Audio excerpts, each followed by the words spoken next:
मुस्काने बोले परशु हरि अपमाने,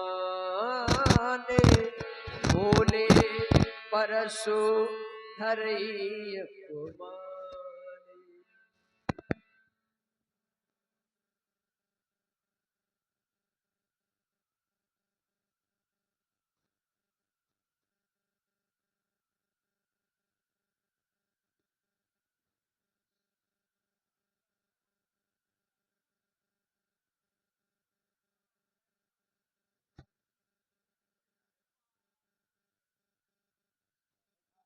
सुना आप लोगों ने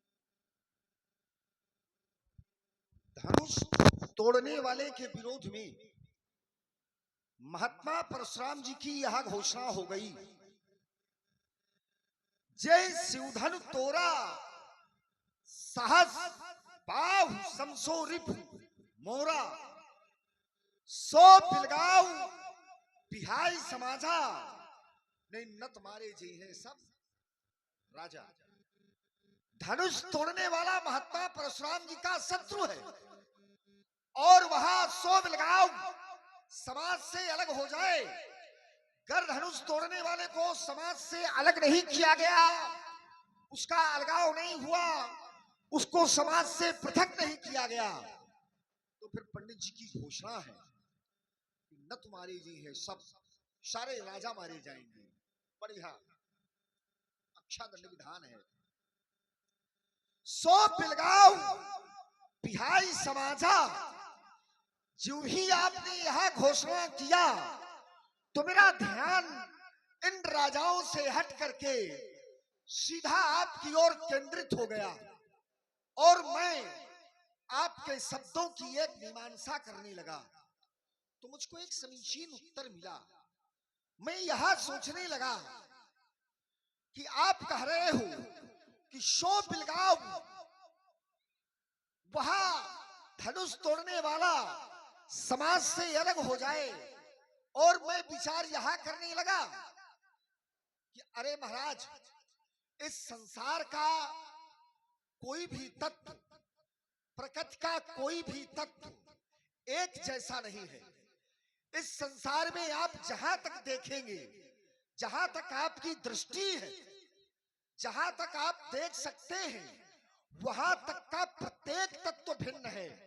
यानी यह सारी सृष्टि विरोधी तत्वों से मिलकर के बनी है, अलग अलग तत्वों से, अलग अलग विरोध से बनी हुई है। तो जब मैं दृष्टिपात करने लगा, दर्शन करने लगा, तो मुझे यह लगा कि वृक्ष सब अलग अलग, अन्न सब अलग अलग, पुष्प सब अलग अलग, मनुष्य सब अलग अलग, अलग अलग शकल वाले और अलग अलग अकल वाले।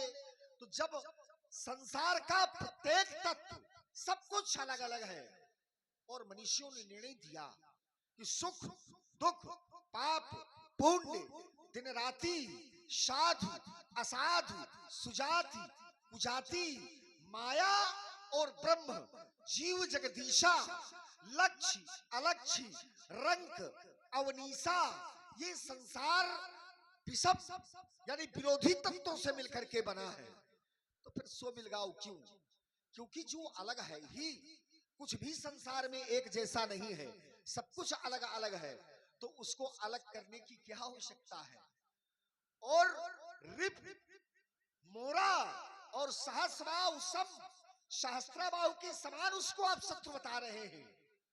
तो मैं विचार यह करने लगा कि आप जैसा ब्रह्मनिष्ठ महात्मा, आप जैसा आत्मनिष्ठ महात्मा, आप जैसा ज्ञाननिष्ठ, जिसने अहम ब्रह्मास्मि अयम आत्मा ब्रह्म प्रज्ञानम ब्रह्म तत्वमसि का जिसने साक्षात्कार किया हो, जिसके यहाँ चर्चाएं अथातो ब्रह्म जिज्ञासा से चलती हो, और वहां ये कहे, क्योंकि मनुष्यों ने उत्तर दिया कि जन्म मरण सब सुख दुख भोगा, और हानि लाभ प्रिय मिलन वियोगा, काल कर्म बसोई गोसाई। यहाँ पर दो तत्व है कि संसार के जितने भी कार्य, जो कुछ भी संसार में हो रहा है, वो दो तत्वों के अधीन होकर के हो रहा है। किसके किसके? काल और कर्म। काल और कर्म के वशीभूत होकर के कार्य हो रहे हैं। तो काल कर्म बस हो ही गोसाई। किस प्रकार? बोले बरबस रात दिवस की नाई।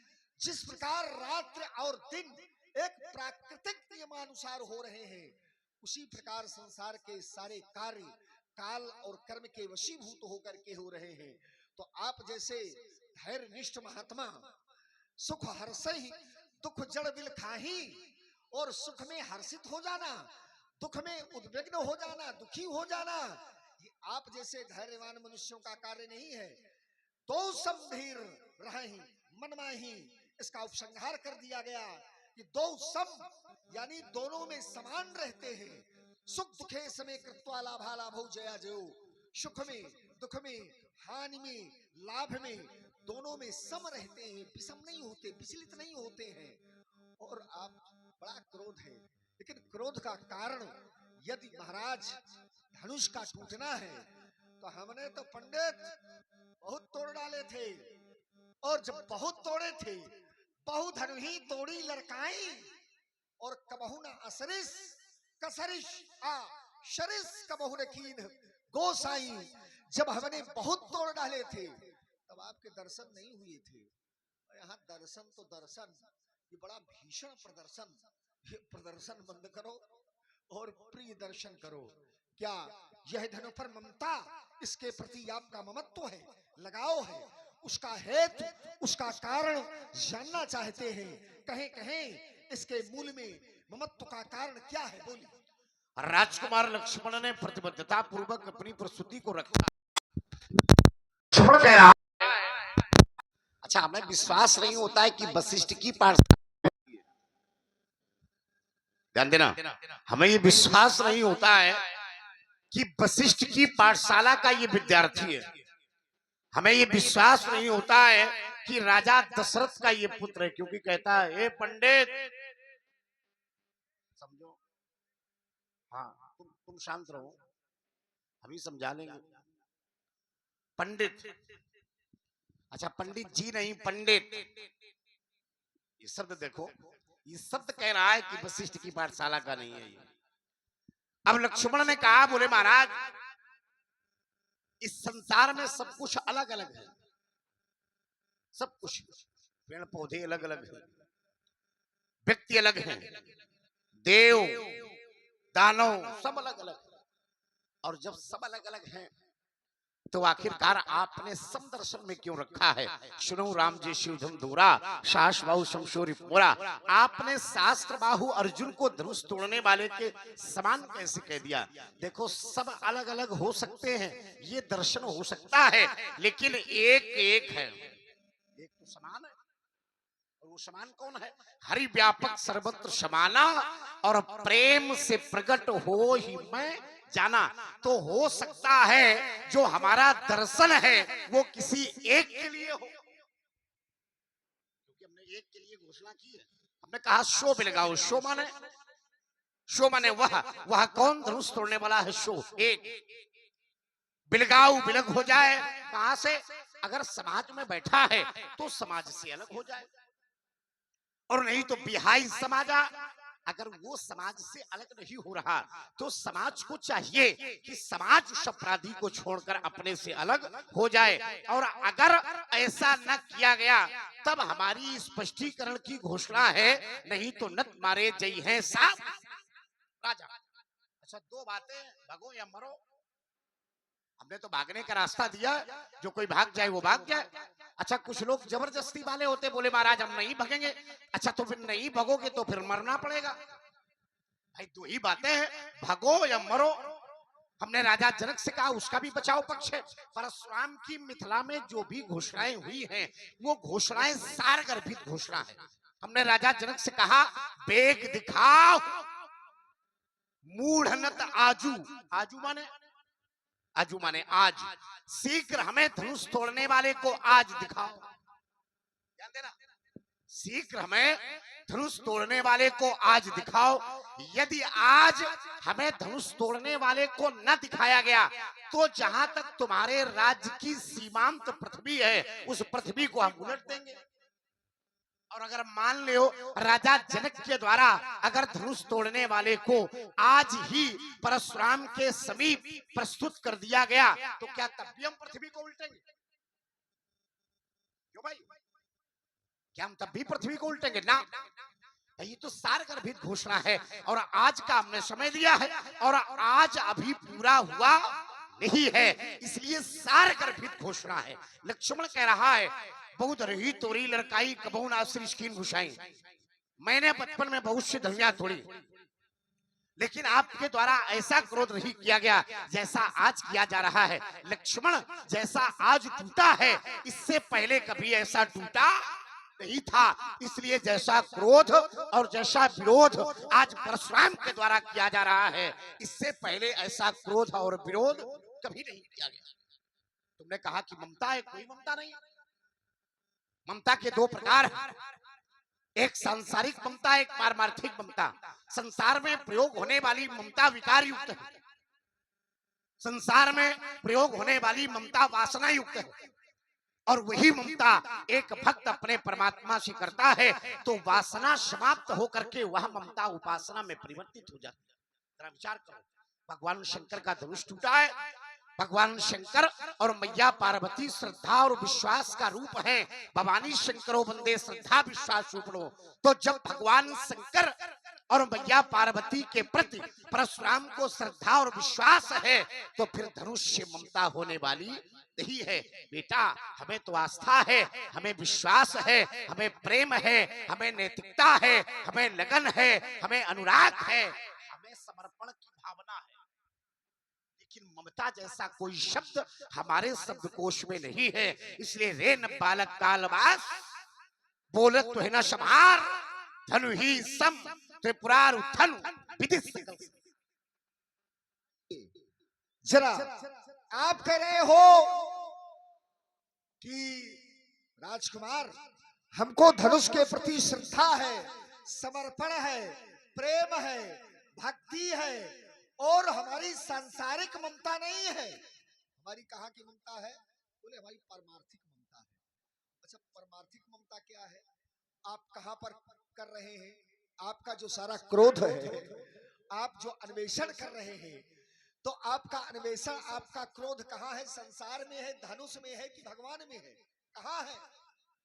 धनुष में है ना, तो काहे कह रहे हो कि भगवान में है? फिर कहा? आपने कहा कि सुनो राम जैसी धनु तोरा और सहस बाहु समसो रिपु मोरा सो बिलगाऊ बिहाई समाजा नत मारे जी है सब। जय शिव धन तोरा, जिसने धनुष का खंडन किया है। और परमार्थ क्या है? देखिए, संसार की ममता को उठा करके जब हम परमात्मा के चरणों में लगा देते हैं तो संसार की ममता जब परमात्मा के चरणों में लग जाएगी तो संसार से हमारा संबंध समाप्त हो जाएगा। कैसे? कौन कौन सी ममता है? जितनी संसारिक ममताएं हैं, जहां जहां कहा गया, कौन कौन? बोले जननी, जनक, बंधु, सुत, तारा और तन, धन, भवन, सुहृद, परिवारा और सबके ममता ताग बटोरी और प्रभु पद बांध मनहु बर डोरी। तो परमात्मा के चरणों में जब हमारी ममता लग जाएगी, संसार की जननी, जनक, बंधु, सुतारा, तन, धन, भवन, सुहृद, संसार जितना मित्र और कलत्र कुटुंब है, ये सब ममता को उठा करके जब हम परमात्मा के चरणों में लगा देते हैं, सर्वधर्मान परित्यज्य, इसी का अनुवाद गीता में किया गया कि सर्वधर्मान परित्यज्य माम एकम शरणम ब्रज। माम एकम यानी एक, केवल मेरी शरण में आ जा। तो जब परमात्मा की शरण में व्यक्ति आ जाता है तो फिर जय जाने जग जाए हेराई और जागे जथा सपन भ्रम जाई। अभी ये आपको यही जाने, जिसको जान लेने के बाद जग जाए हेराई, यानी संसार स्वप्न हो जाता है। और कैसे स्वप्न हो जाता है, मैं एक दोहे से आपको बताऊंगा। किस प्रकार? बोले सपनी हो ये भिखारी नप और रंग नाक पति हो और जागे हानि न लाभ जिमी तिमी प्रपंच जिया सोई। जैसे आप स्वप्न देखते हैं और स्वप्न में आपका कोई सर काट ले और निद्रा खुलने के बाद तो कट नहीं जाएगा, इसलिए जैसे स्वप्न मिथ्या है उसी प्रकार यह संसार मिथ्या है। तो कहाँ मिथ्या के चक्कर में पड़े हो, है ये संसार असत्य है। ब्रह्म सत्यम जगन मिथ्या, ये परमात्मा सत्य है और ये संसार मिथ्या है। तो इससे हट करके आप जिस परमार्थिक ममता को कह रहे हैं, आप कह रहे हैं श्रद्धा है मेरी इसके प्रति, श्रद्धा भवानी शंकरौ वंदे, श्रद्धा विश्वास रूपणौ।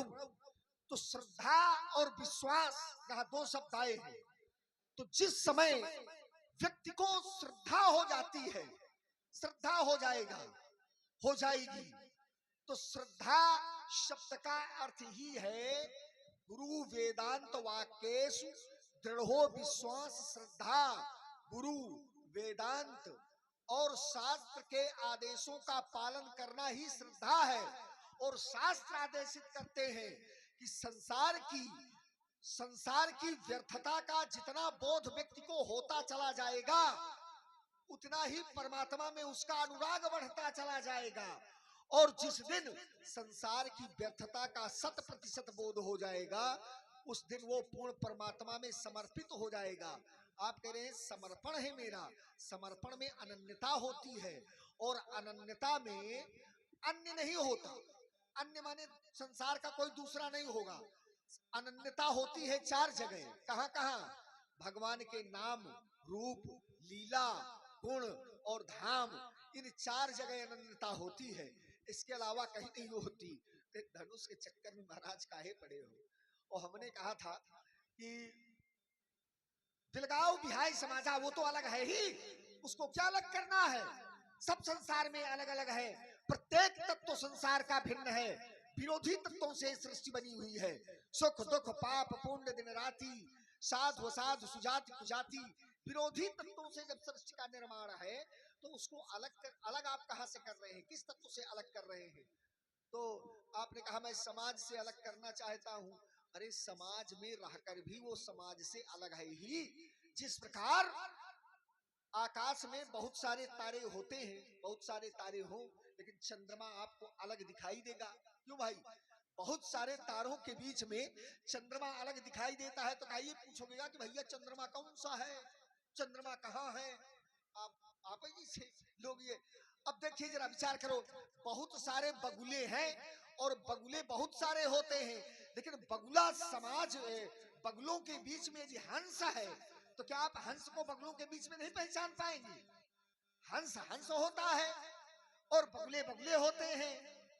अब बहुत सारे जुगनू हो और जुगनू के बीच में क्या सूर्य नहीं दिखाई पड़ता आपको?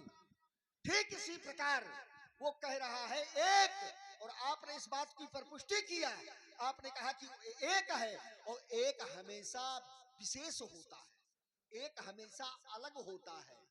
तो वो कह रहा है कि एक हूं और आप जैसा महात्मा, आप जैसा ब्रह्मनिष्ठ, आप जैसा त्यागी, आप जैसा ज्ञाननिष्ठ, आप जैसा संन्यास्त महात्मा उस एक को नहीं जान नहीं पा रहा है, उसको सामाजिक रूप में आप कर रहे हो। ये बात हमारी कुछ समझ में आ नहीं रही महाराज। इसलिए लक्ष्मण कह रहा है कि जैसे आकाश में तारे हैं, ध्यान देना, और तारों के बीच में चंद्रमा है, तो चंद्रमा को बताना थोड़ी ना पड़ेगा, चंद्रमा तो दिखाई पड़ेगा। लेकिन कहा परशुराम जी चंद्रमा को पूछ रहे हैं। अच्छा जरा विचार ये करो कि हम चंद्रमा को क्यों पूछ रहे हैं? हम चंद्रमा को इसलिए पूछ रहे हैं कि अगर वो चंद्रमा है तो परशुराम सूर्य है। दोपहरी में ढूंढो सूर्य के समक्ष जहां चंद्रमा है, दोपहरी में ये ढूंढो कि चंद्रमा कहाँ है। दोपहर के तपते हुए सूर्य के सामने ये ढूंढो कि चंद्रमा कहाँ है, दिखाई पड़ेगा क्या? क्यों भाई? भाई दोपहर के तपते हुए सूर्य के समक्ष क्या चंद्रमा दिखाई पड़ता है? तो दोपहर के तपते हुए सूर्य परशुराम है तो सूर्य के समक्ष चंद्रमा दिखाई नहीं पड़ रहा है, इसलिए बार बार हम पूछ रहे कि वो कहाँ है। तुम्हारे प्रश्न का ये उत्तर है, तुमने कहा कि आकाश में तारों के मध्य में चंद्रमा है। ये व्यक्तियों के लिए प्रश्न हो सकता है, ये तुम्हारे लिए प्रश्न हो सकता है, ये संसार के जनमानस के लिए प्रश्न हो सकता है, परशुराम के लिए प्रश्न थोड़ी ना है। अगर धनुष तोड़ने वाला चंद्रमा है तो परशुराम सूर्य है, और दोपहर के तपते हुए सूर्य के समक्ष चंद्रमा दिखाई पड़ने वाला नहीं है। तो हमारा बार बार ये प्रश्न होगा कि आखिरकार वो है कौन। एक बात।